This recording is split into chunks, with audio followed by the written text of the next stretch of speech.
everybody. Welcome to another episode of Purple Insider. Matthew Coller here, and we've got a lot to talk about, don't we? Going live a little bit earlier today because there's a lot going on here with the Minnesota Vikings. Also, I'm about to go get onto a plane and go to Las Vegas, where I'll be doing the show for 2 days. So Will Ragatz is going to act as my reporter on the scene from joint practice tomorrow. And it's almost a deadlock that the minute I get on the plane, the Vikings will make a trade or a huge signing announcement or something else. So I don't know. Do you want to take a vote, everybody? Where do we start? TJ Hockenson or Trey Lance? Hockenson or Lance? Because for those not up to date, number one, the San Francisco 49ers have named Sam Darnold their backup. And of course, the reports that follow immediately are that they are looking at, quote, options for Trey Lance. Well, there's only one option, and that would be to trade Trey Lance. And the Minnesota Vikings have already been brought up by two insiderers. So that's going on. And then with TJ Hockenson, I will read this verbatim from Diana Rossini, who formerly of ESPN, now with The Athletic. She tweeted, "The Vikings and tight end TJ Hockenson have been working on an extension, but both sides are far apart per league sources.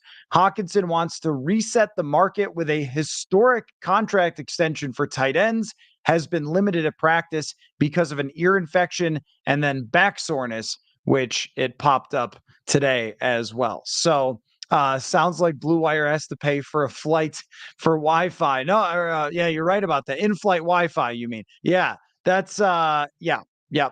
That could be a thing that I'll have to get. Yeah, I can business expense it. So I don't know if I can go 3 hours out to Vegas without trying to update what's going on, because it feels like something is percolating. And what's going to happen is we'll get an Adam Schefter thing and it will say the Vikings have traded for, and then it will be a backup running back or something. Emergency podcast from the plane, I don't think is possible, but I do have noise canceling headphones that are like the super serious ones. And those are really helpful for listening to podcasts like this one. So highly suggested the next time you're in a plane. Let's talk about Trey Lance first, because this is a thing that we have debated for I don't know how long, since Trey Lance started looking not great.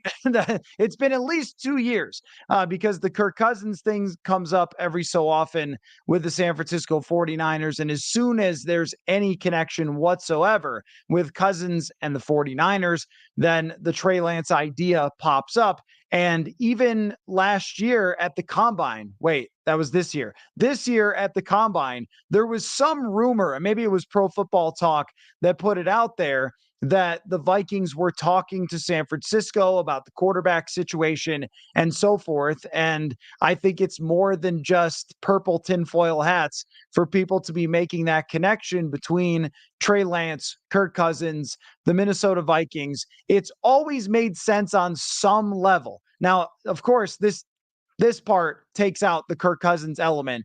I don't think that 10 days before the season or whatever, you're trading your starting quarterback for him.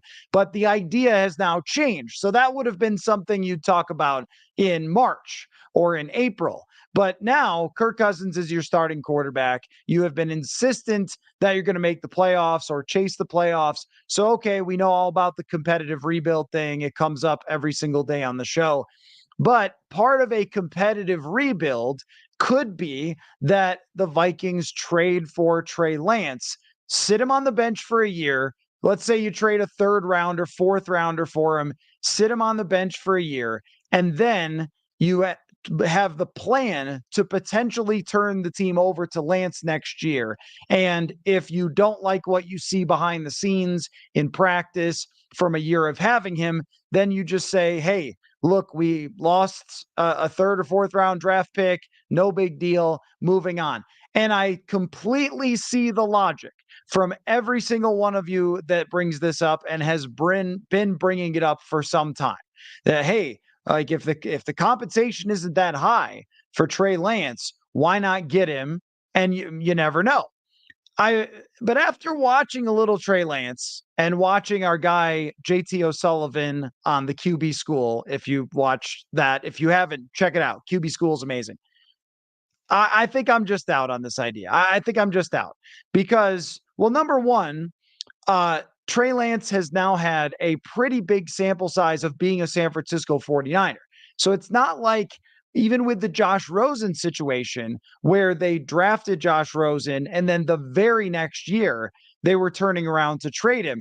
That made so much more sense for the Miami Dolphins because there was still a possibility that Rosen could click and become good. He had only played for 1 year, and there's lots of rookies that have had terrible first years with bad teams and then turned it around with their team and become good.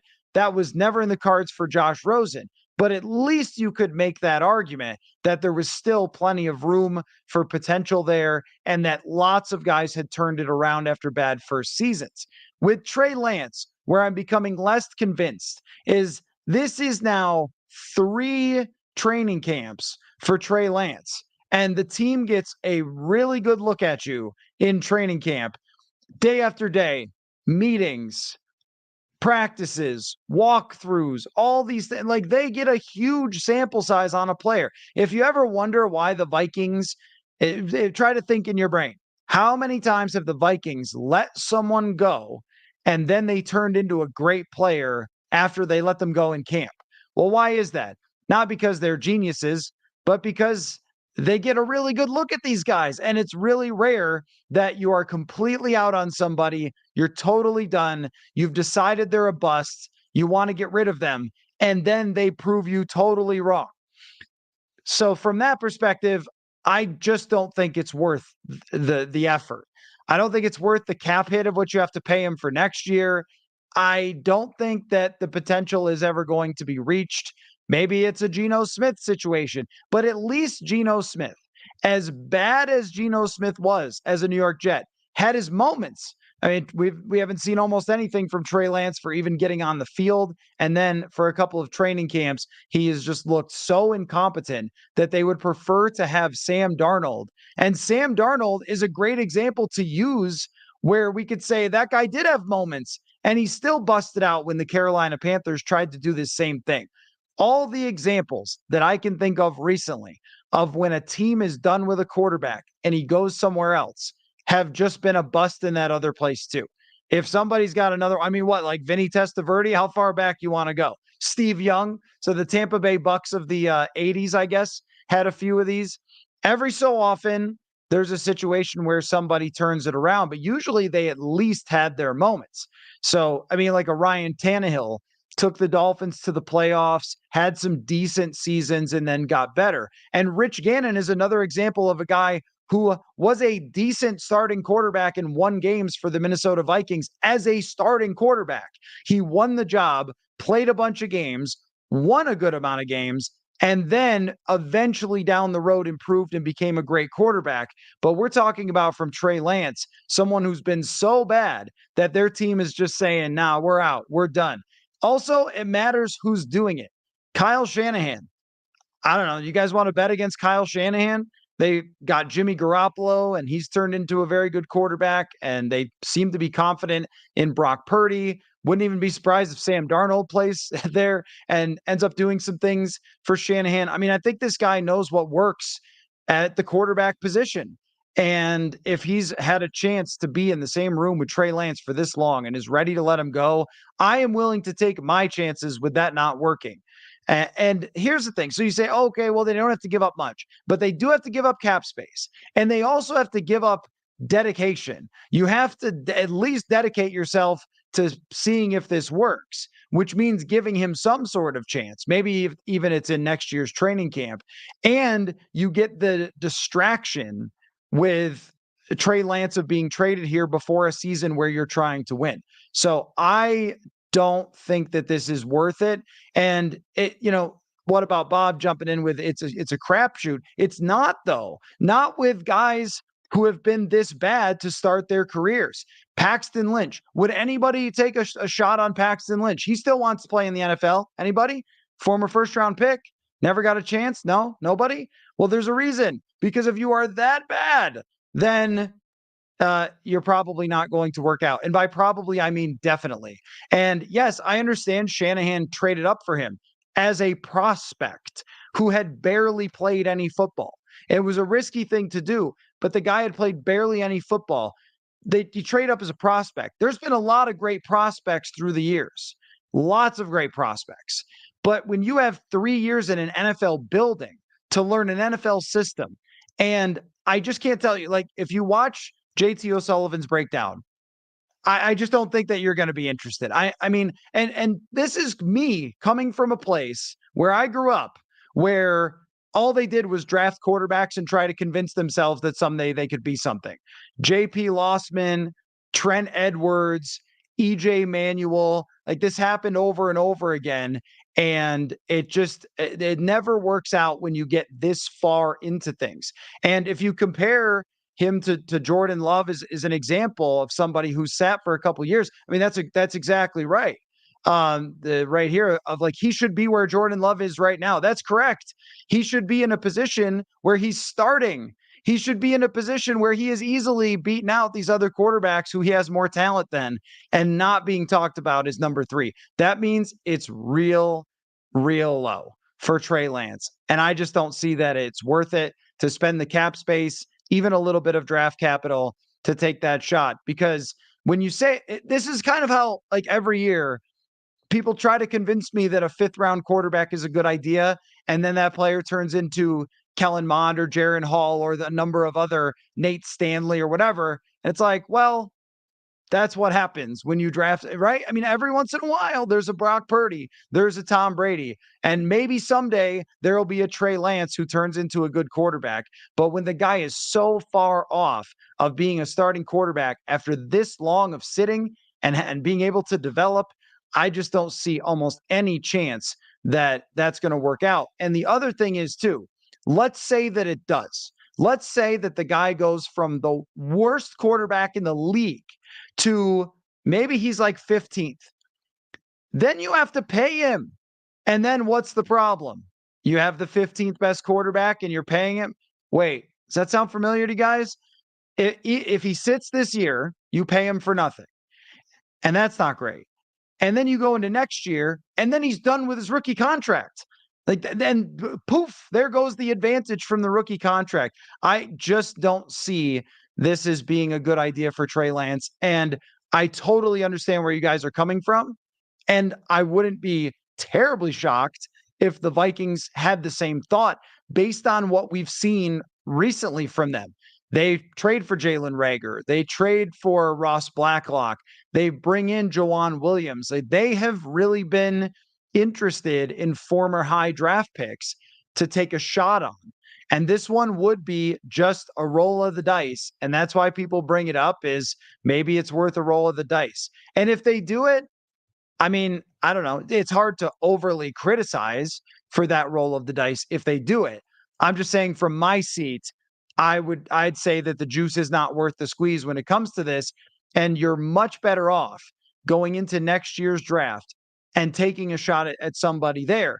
And I know that every time that comes up, the immediate answer is, well, wait a minute. They're not going to be able to draft a quarterback. They're going to win too many games. Well, number one is there are more than 2 quarterbacks that will be in this draft. I just don't know who.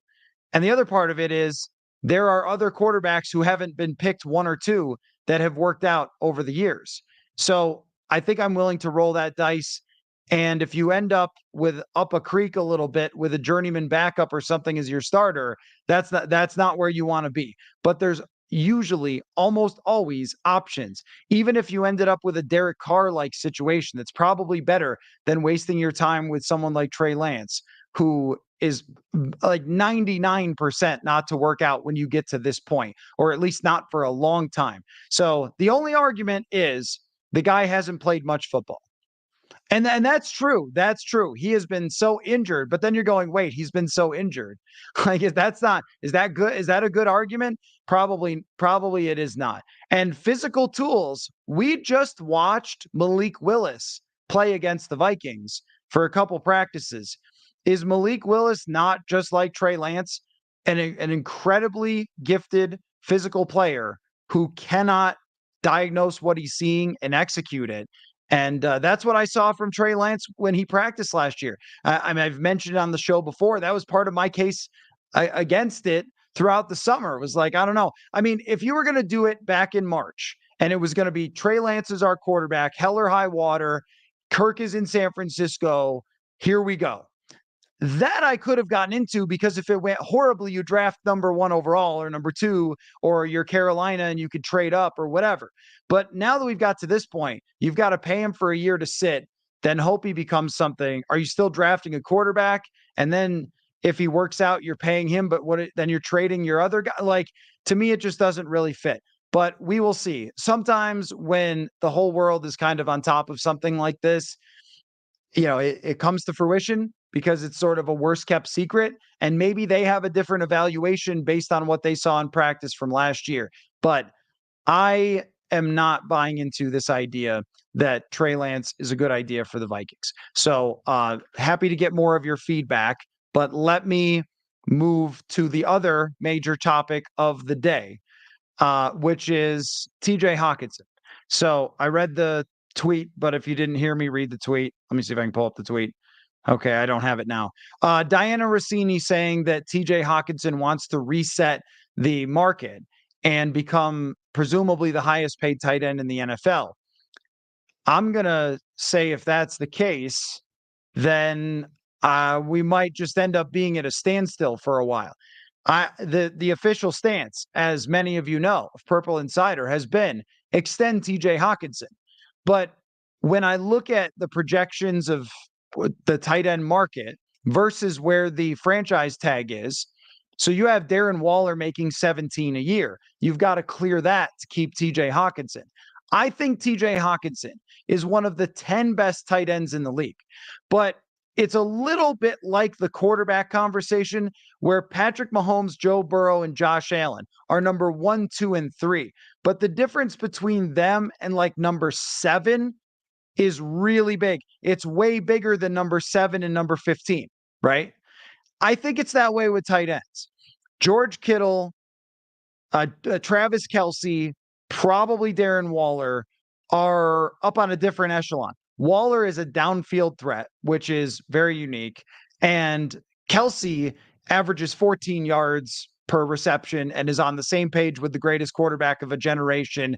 So that's different. And then George Kittle is an absolutely dominant blocker. He's basically like a version of Rob Gronkowski in some ways because he is so dominant in blocking.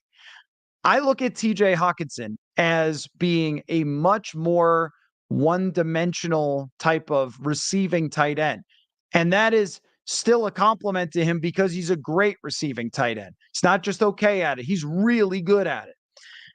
And I think that his chemistry with Kirk Cousins matters. I think that setting up the future quarterback situation with the best tight end and security blanket you can have matters. But everything has a price.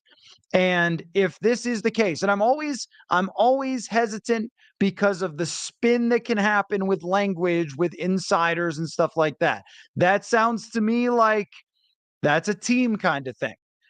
When they say he wants to reset the market, I don't think his agent would put out there, oh yeah, we're going to reset the market. Watch us go. We'll bleed those Vikings dry. So that sounds more like a team side of things that they would be saying, hey, his price is too high. That's the problem. And it's always hard to know the exact truth when it comes to this. There is a number in my mind that is a very clear thumbs up, do that, there you go. And I think that is what Evan Ingram got. And I think that he's better than Evan Ingram, but I don't think he's so wildly better or different than Evan Ingram or what he was last year for the Jaguars that he has a case to be with those other guys. So I'm pulling up this right now. Evan Ingram, $41 million. Let me get the exact contract, 41 overall. And he's 29, so he's a little older. So it was a 3-year extension, 41 million. Let's see. How much is guaranteed? Okay, trying to get the entire thing here. Goes through 2026, has cap hits. This is very reasonable, actually. Has cap hits of $5 million this year, 7 next year, and then 19 in 2025, which they could probably work around. So Ingram is a very, very reasonable contract. and his total guarantees are 24 million. That sounds about right to me. Hunter Henry got 25 million guaranteed, 37 overall, but George Kittle, you're talking about a $75 million contract. Mark Andrews was 30 million guaranteed. That's pretty high, but also fairly reasonable. I think that if you're able to give him a reasonable contract in the Evan Ingram range, in the range of someone like what Hunter Henry got. Let me look at just average per year. That's easier than going through all these details. So yeah, you have Waller at 17, Kittle at 15, Kelsey 14, Dallas Goedert 14. I mean, Dallas Goedert, there's a good comparison to TJ Hockenson. $14 million. Evan Ingram is 13.7. If you're not in the range of around 14 to 15 million, then it's a little bit too high.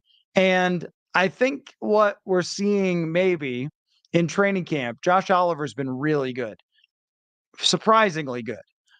I still go back to wondering if they gave Oliver all that money because he was a guy they identified that could be a future tight end. Diana Rossini had another tweet saying the Vikings and Niners had serious talks in the spring on Trey Lance. Okay. So this is what I referenced about Pro Football Talk. It was sort of a not well kept secret that at the combine, the Vikings were talking to the 49ers about this exact situation. But in the spring, it would have made sense. Now it doesn't make sense. Like in the spring, okay, first of all, Lance hasn't had a terrible training camp in preseason that got him to the number 3 quarterback situation. So we have new information. That's pretty important. The other part is that at that time, you're doing competitive rebuild. You're trading away Cousins, bringing in Trey Lance, and then seeing what happens.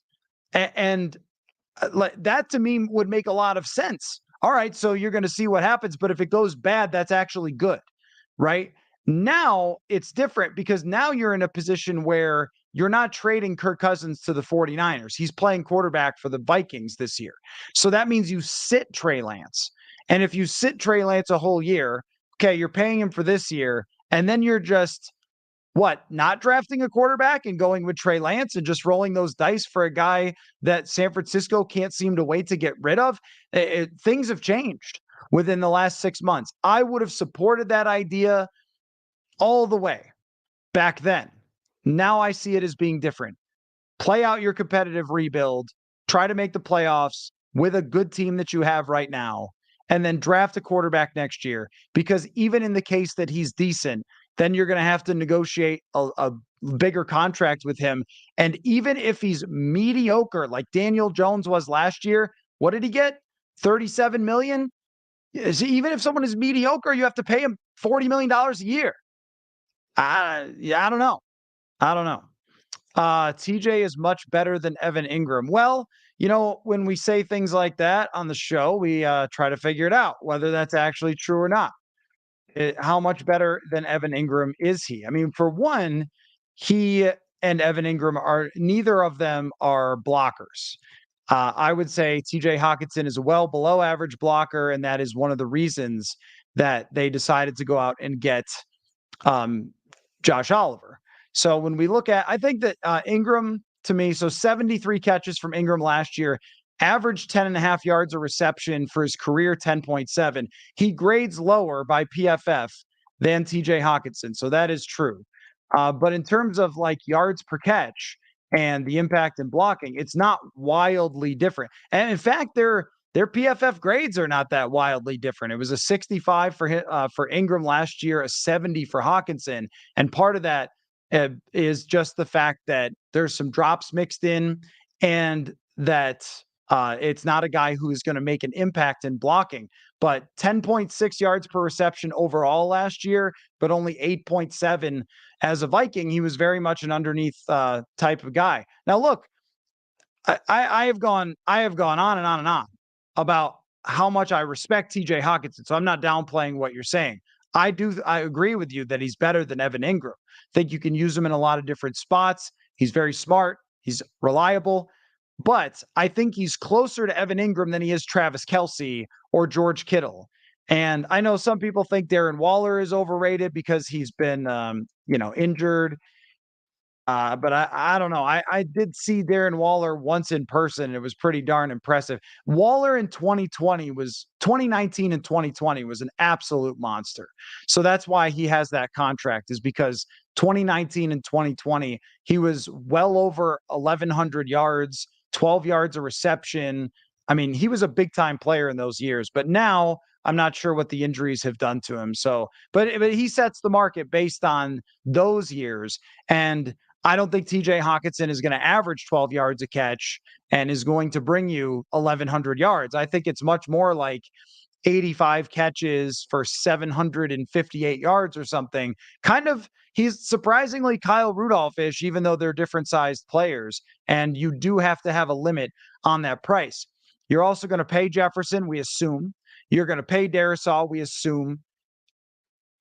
Right? I mean, you do start to get to a point where you go, there's only so far we're willing to go.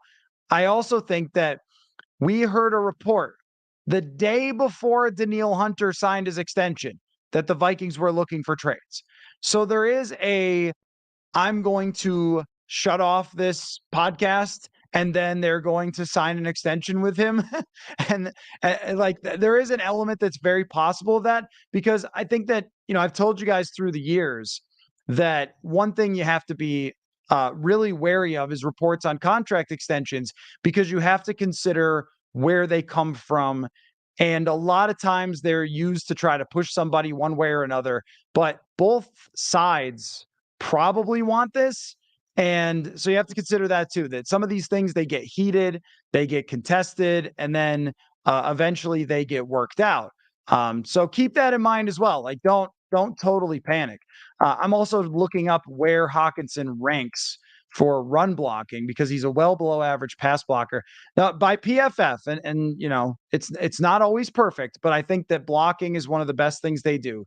He is only slightly above Evan Ingram. Ingram was 27th last year, Hockenson 25th. I don't think they bring in I mean, you can say what you want about PFF. I spent this right here, this is coming out in October.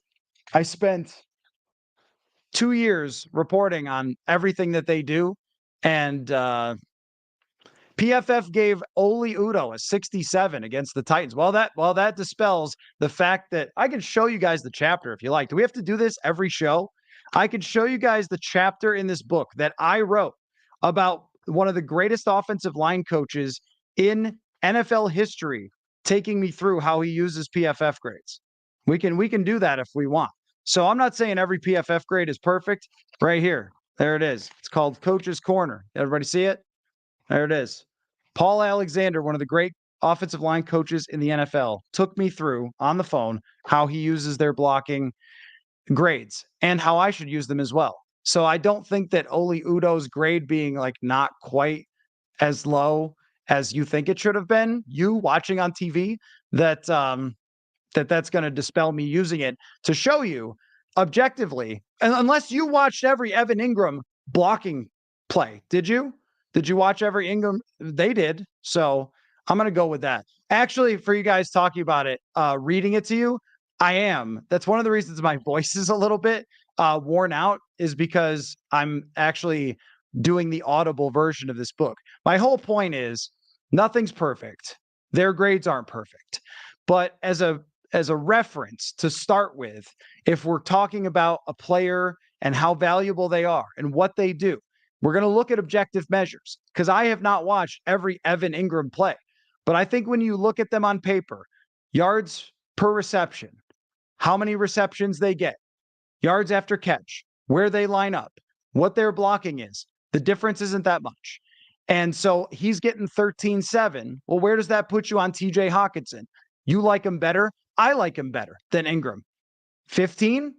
That's not resetting the tight end market. That's my whole point.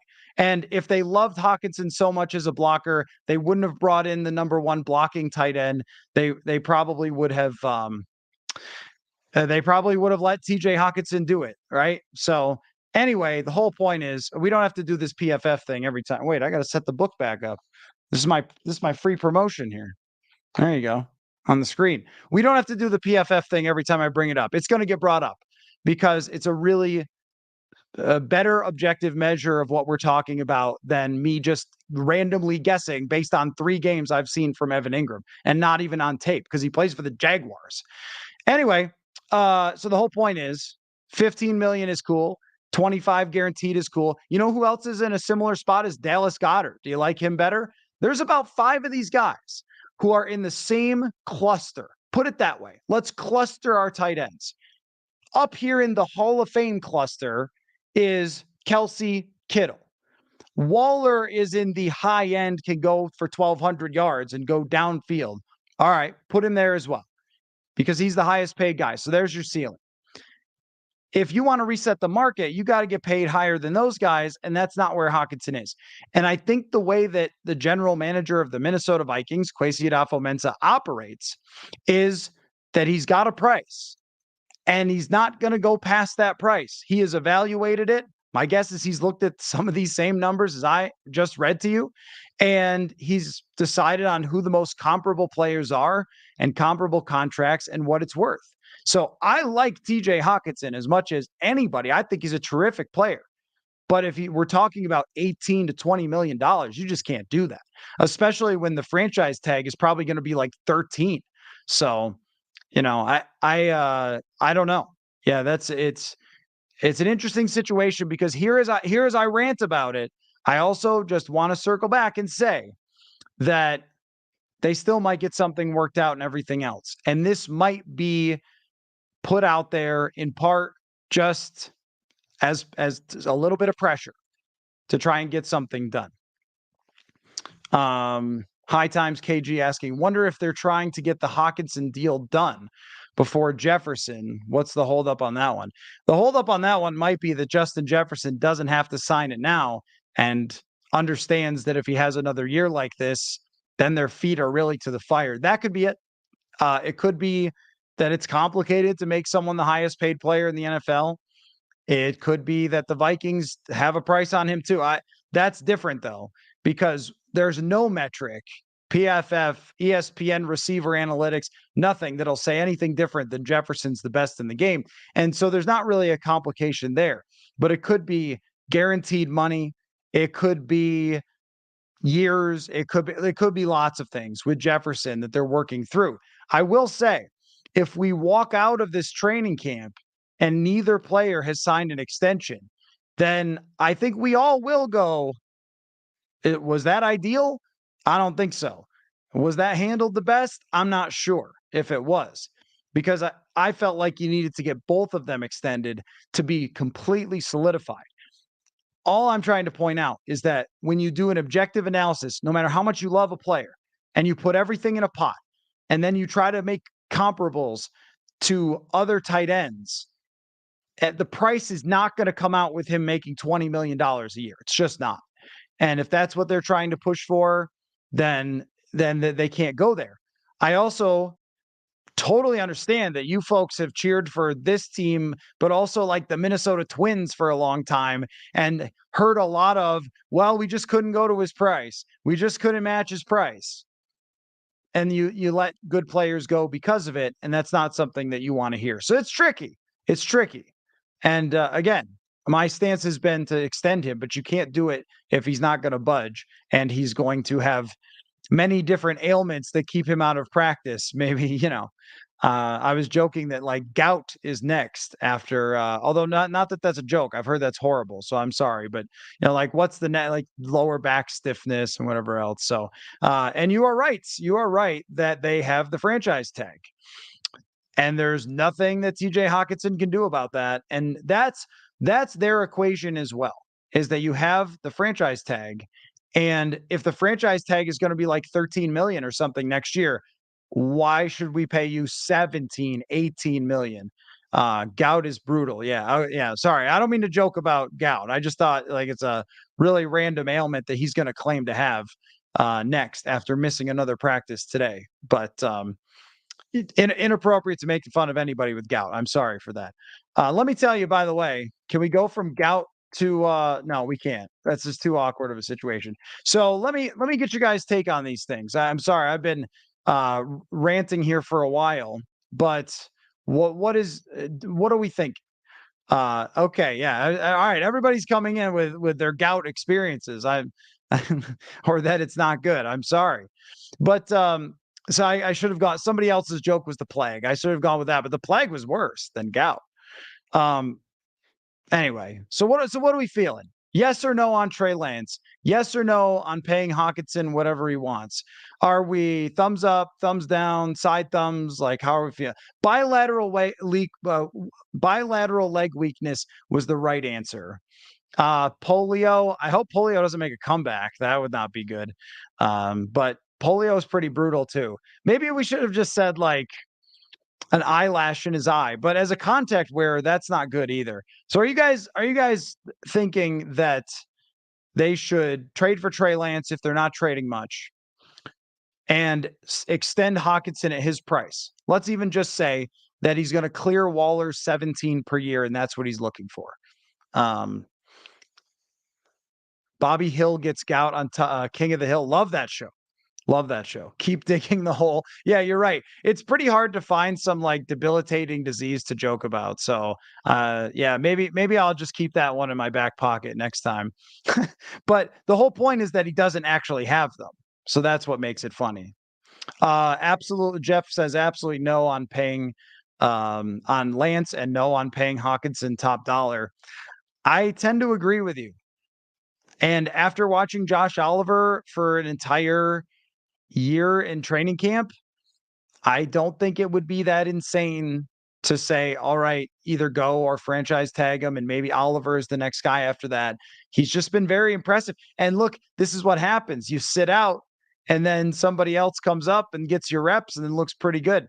From Nathan, yes, on Lance as a backup, just tag Hawkinson if he isn't being reasonable. Yeah, I agree with that. And he's TJ Hawkinson. There's only so much noise he can make on the franchise tag. The NFL really sets this up so all the cards are in the team's hands. And this is something I've noticed that over the years, we always talk about like, oh, well, the player, he's going to force his way out and everything. And, that's true. But like Diggs forced his way out for a first round pick. Everyone's got a price that they could be traded as well, and maybe it could be a trade situation for TJ Hawkinson next year. But if you're under contract, you got to play, and you have no other choice if you want to make your money. So if they want to franchise tag him next year, they absolutely can, and he can have whatever illness he wants over the training camp and not practice. But at the end of the day, you're going to be on the team with the franchise tag. So they have all the cards there. If anybody has this, I'll look it up first. Trey Lance's cap hit. But I think it's quite significant. Is it for next year? It's quite significant. It is. Oh man, you'd be paying him 7.5 million, 7.7 to not play, and then 9.3 in 2023. So if it's bad, you're using a big chunk of space. Let's see. Joshua says Lance needs reps to get better. Where's he getting reps? It's a good question. You're right in practice, but they don't develop players in season. Does not happen. They are preparing for every game. And if you're not the starter, you got to find a way to get your own reps. The other point is too, San Francisco for 3 camps has given this guy a heck of a lot of reps. And he's gotten in these preseason games. Now 2020 he didn't, but he played the whole thing last year, the whole thing this year. And this is not where it's, oh, this guy has never, ever, ever played football. He's been with a pro organization for several years and they're still saying no. And then, if it doesn't work out, you're still on the hook for $9 million next year. That's pretty tough. And then if it does work out okay, then you are just pouring more and more millions into it. All right, I wanted to get away from the weird illnesses jokes before I talked to you guys about Grill Masters. I just thought that would have been a very strange transition, but Grill Masters Club. I have a box on the way, by the way, from Grill Masters, and I'm very excited about it. Grill Masters Club. They send all sorts of grilling materials. I'll tell you about it. They like to call themselves sort of Netflix for barbecue. I love that because you could just pick and choose what you like. I just think it's the best thing in barbecue of all time, Grill Masters Club. And this is one of those where they advertise on the show, but also they send me stuff and I use it and I love it. It's sort of like what we had with Oakley, where like, yes, they were advertisers, but I still wear the glasses every day. Same thing with Grill Masters Club. Even when they're not advertising, I will be using them for my grilling purposes. But anyway, they have certified pit masters at Grill Masters Club. They've cracked the code on small batch barbecue products. So I am not some barbecuing wizard or genius. I just put things on my grill and then grill them.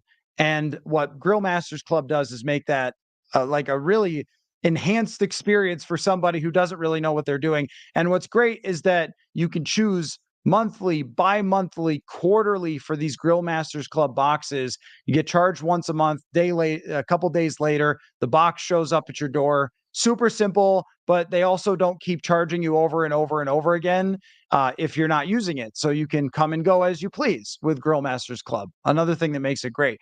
So they've got all sorts of different barbecue products, sauces, marinades, spice rubs, grilling tools. Every month they put together custom recipes. It's super cool. So a subscription to Grill Masters Club is a great idea.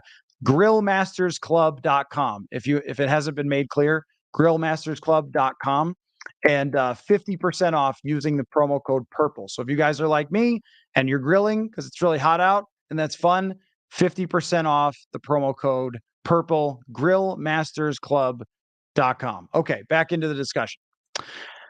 Matt says Hawkinson 13 to 15 million average annual value for a couple years, $40 million guaranteed. That would be a lot guaranteed compared to his peers for fully guaranteed anyway. But I don't think that that's crazy at all. A little more guaranteed money based on his age, and right in the same ballpark as Mark Andrews, Dallas Goedert. These are guys that he's similar to, I think. These are very, very good players. 15 mil a year, that's the market price. Al says Kwesi has shown that he'll give up late picks for past first and second round picks. That's absolutely true. And there's an awful lot of smoke from national reporters connecting the Vikings to him. Yeah, there is. So if they were to do this, then I guess I would not criticize it as in calling it insane or stupid or what is Kwesi doing? Like, the way I would look at it is more likely than not, very, very, very much more likely than not, this won't work out. And it's going to cost you a lot on the salary cap over 2 years. They're going to have to do things to the salary cap if they do this. With a $7 million cap hit and they only have like $10 million in space, it does make it harder to move Jefferson money or Hockenson money into this year and so more of it's going to go down the road. And then next year, if you have him for a year and you feel like he's not any good, then you're paying him $9 million, or you're just getting rid of him, I guess. So, I mean, you could do that, and then you're just flushing a draft pick. But I think the biggest, and this is what Matt asks here, what's the downside? Yeah, the downside is that this might be a weird take. Well, one is the downside is you just waste cap space and you waste draft capital, and it nets you absolutely nothing, and it's a distraction because your team is just getting ready to play the season and you trade for a quarterback, which is going to be a big deal. And you're making it even more clear to Kirk that he's out of here and everything else. So there's some of those downsides. But my question isn't so much about the downside. It's actually more about the upside. If someone is truly horrific to this extent, what are the chances that they end up going way up to being like a top 5 to 7 quarterback? Almost zero. But is there a chance he could become an okay quarterback? Let's say like Daniel Jones, not very good. Nobody really thought he was great. And then he's like the 15th best quarterback. Okay, but then you got to pay him. And then you're stuck in the same spot that you were before. So the best case scenario is probably the point where it's actually not that great. Like, the best case scenario of drafting someone who is like Trey Lance, like a rookie quarterback, is that they can be okay. They can be okay, and then they're cheap. So then you end up with like being able to pour all this money into your roster. That's the big benefit of someone who's good and then cheap. And then if they're great, then you win. He does have to show up if he's franchise tag. I mean, he doesn't have to, but then he doesn't get money, so that would be bad.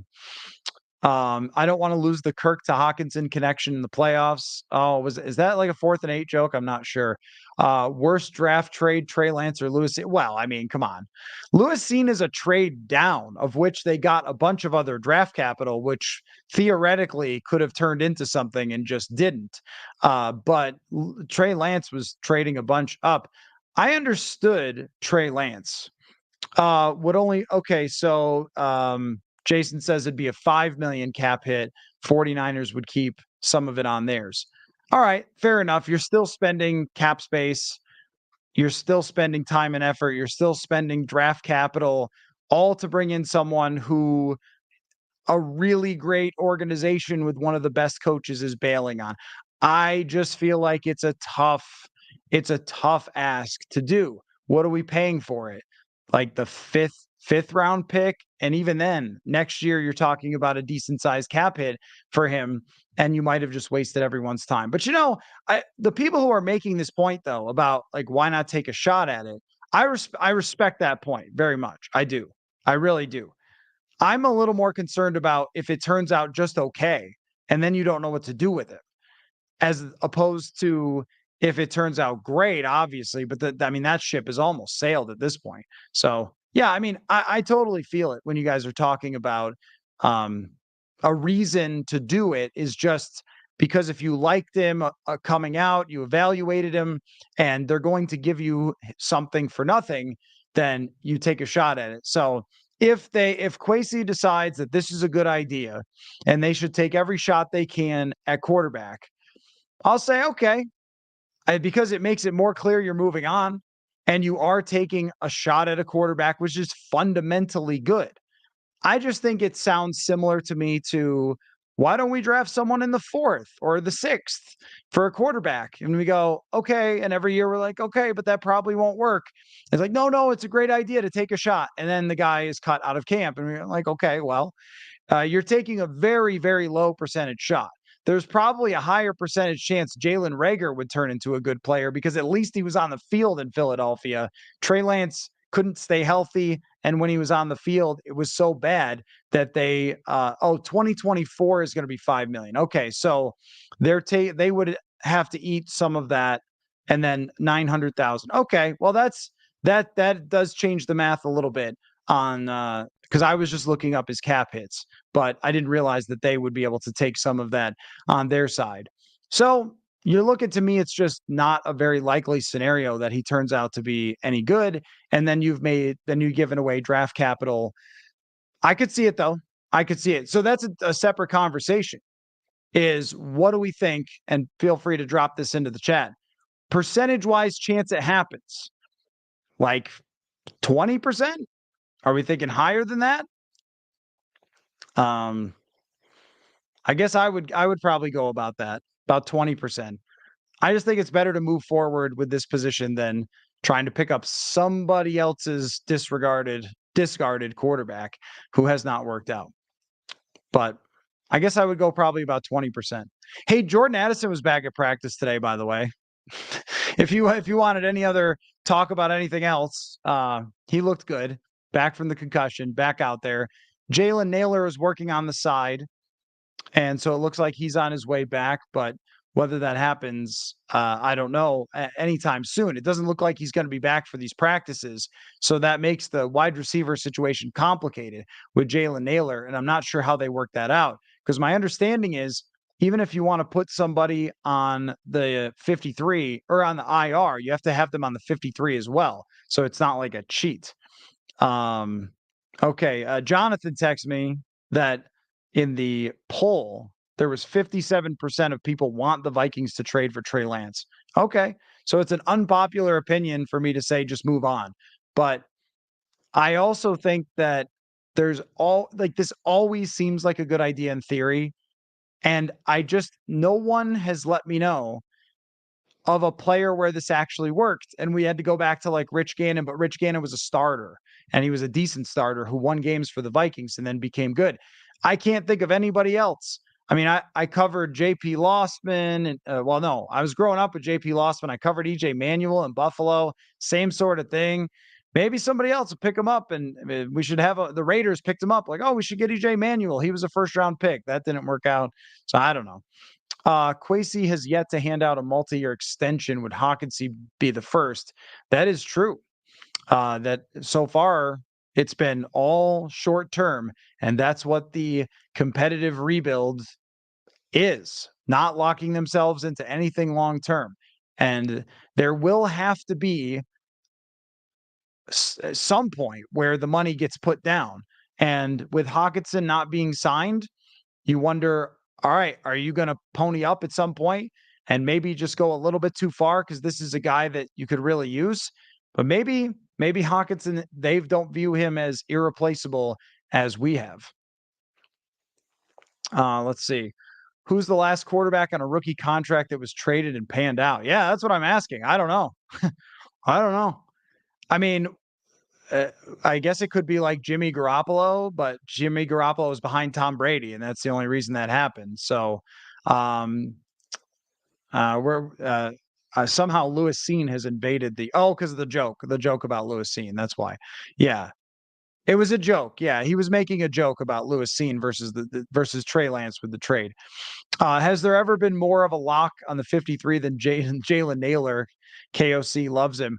I think they liked what they saw from him a lot with last year, but I also think that okay, that's good. Wasn't Favre a bust in Atlanta? There you go. There you go. What year is it? Yeah, but I mean that's true that Jerry Glanville didn't like Favre and traded him to Green Bay.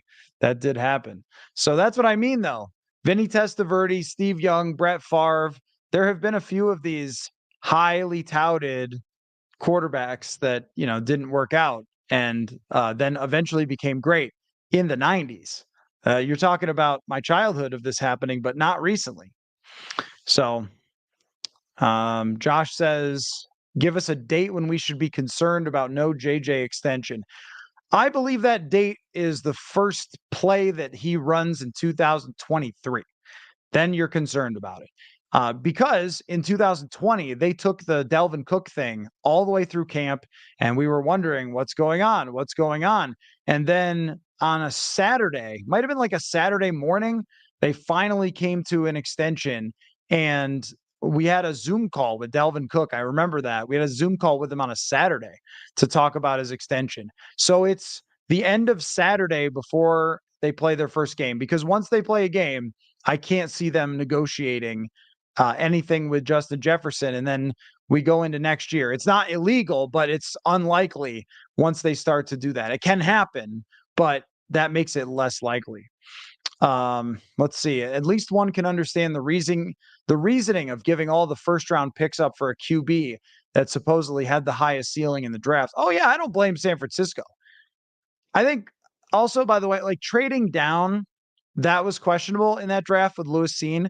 Drafting Lewis Cine, I don't think was that questionable. I didn't love the positional value, but there were people who had very high grades on him.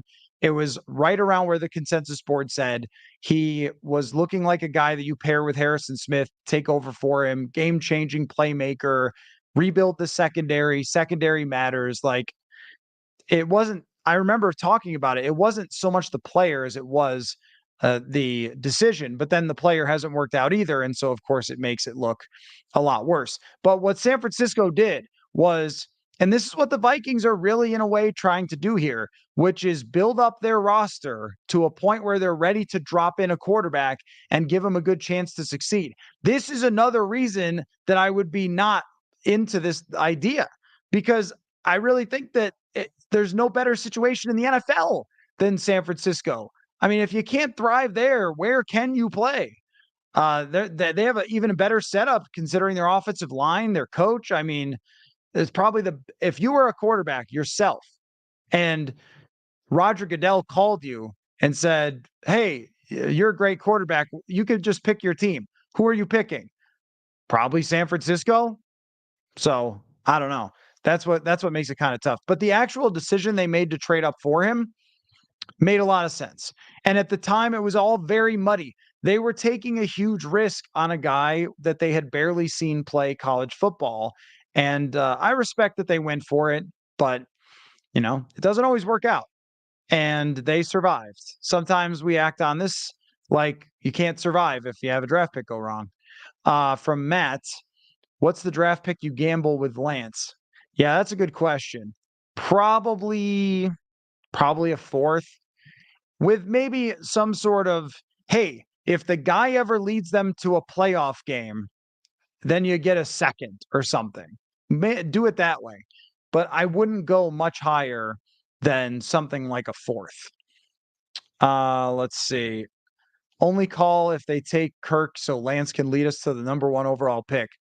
That was the thing about that discussion back in March that I was on board for, is if Trey Lance was your quarterback and it didn't work out, then it's actually okay, because then you draft high and then you move on. And if he does work out, that's great. But this would be a year of his rookie contract. The way that you're setting up for it now is Kirk plays with Lance behind him, and then you end up next year on the last year of his rookie contract. And that, I just keep coming back to this. Oh, here we go. We got this far without this. High times. You had to do this, right? Doesn't matter if our O-line is terrible. Your O-line isn't terrible. I hate to tell you that. It's just not. It's actually okay. If you look at offensive lines around the league, it's not a great situation for probably about 24 teams in the league. I don't think it's a terrible offensive line. I think it's got some serious weaknesses, but overall, I would probably put them in the middle of the league for where they are right now. It's not so bad that you'd be afraid to put a rookie quarterback in there or a guy who plays like a rookie. Let's see. San Francisco hasn't drafted in the first round because they traded picks for Lance. You could find a good safety at any point. Yeah, I agree with that. I mean, I agree that you can find good safeties. I think what they were aiming for was try to get a game-changing safety and rebuild their secondary around him. I think that's what they were going for, and so far it has not worked out. But they hurt themselves very little in a pick like that not working out because they got other compensation, right? So you get other compensation by trading down, and it's supposed to even out the odds. Doesn't even out the odds if you take Andrew Booth Jr., of course. That's what it's supposed to do. That's why trading down is considered to be good, though I didn't love it.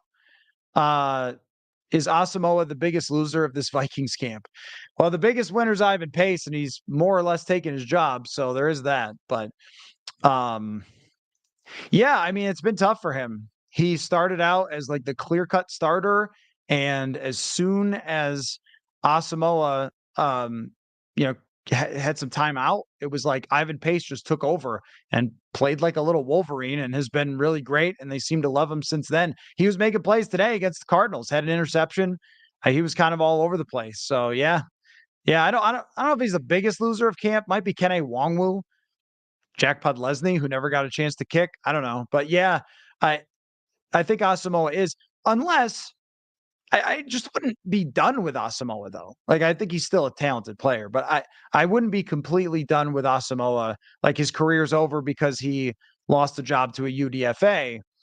He hasn't been healthy. If he gets back healthy, maybe there is a role there. That's what Brian Flores likes to do. All right. I'm going to have to jet soon, folks. I have to catch a plane to Las Vegas, where I'm going to be doing the show the next couple days. Let me answer a couple more questions. From High Times, the timing on Lance is bad now. Just feels like it's not worth it at that point. That right there captures my whole feeling on it, is that the timing is different than it would have been if they had done it earlier this year when everyone was talking about the interest. Now you're trying to win games, and you're playing out this season with Kirk Cousins. If they were playing out this season of a rookie contract, then it would have been a lot different, I think. Over under the number of players brought in externally from roster cuts. Yeah, I'm going to go over 2.5. That over 2.5 players who are not on the team right now will be brought in. I really think that's going to happen. Hope your plane hasn't left yet. No, but it's getting closer. I really do have to run. But It has not left. Yes, you will. That's the point. So I'm going to Circa not just to hang out, although not terrible. To get out of this hot weather is why I'm going. No, I'm going out to Circa to do the show from there. There's going to be like a radio row. It's their Big Millions contest. So they promote the heck out of it, and a lot of us who have been part of that sponsorship are going out there. So our friend Eric Eager will be out there from Sumer Sports. He's going to be on the show. We'll run into some other people. So I'll get some guests. We'll have videos up. We'll have podcasts up. It's going to be fun. We'll go live a couple times, hopefully. Will Ragetz is going to be my eyes and ears from training camp tomorrow, but then they're off Friday. And then we've got the preseason game, which will be absolutely breathtaking, I'm sure. So anyway, you guys are the best. I love how many people showed up here at a totally random time to just talk about this. Great discussion. Great discussion. And look, I want to add that all of your opinions, like some want to do the Hockenson deal, some don't. Some want the Lance thing, some don't, but all really well thought out in the comment section. And I really appreciate that from you guys, that every time I log on here, we have really good, smart discussions. So thanks so much, guys. And we will talk to y'all from Vegas very soon. Football.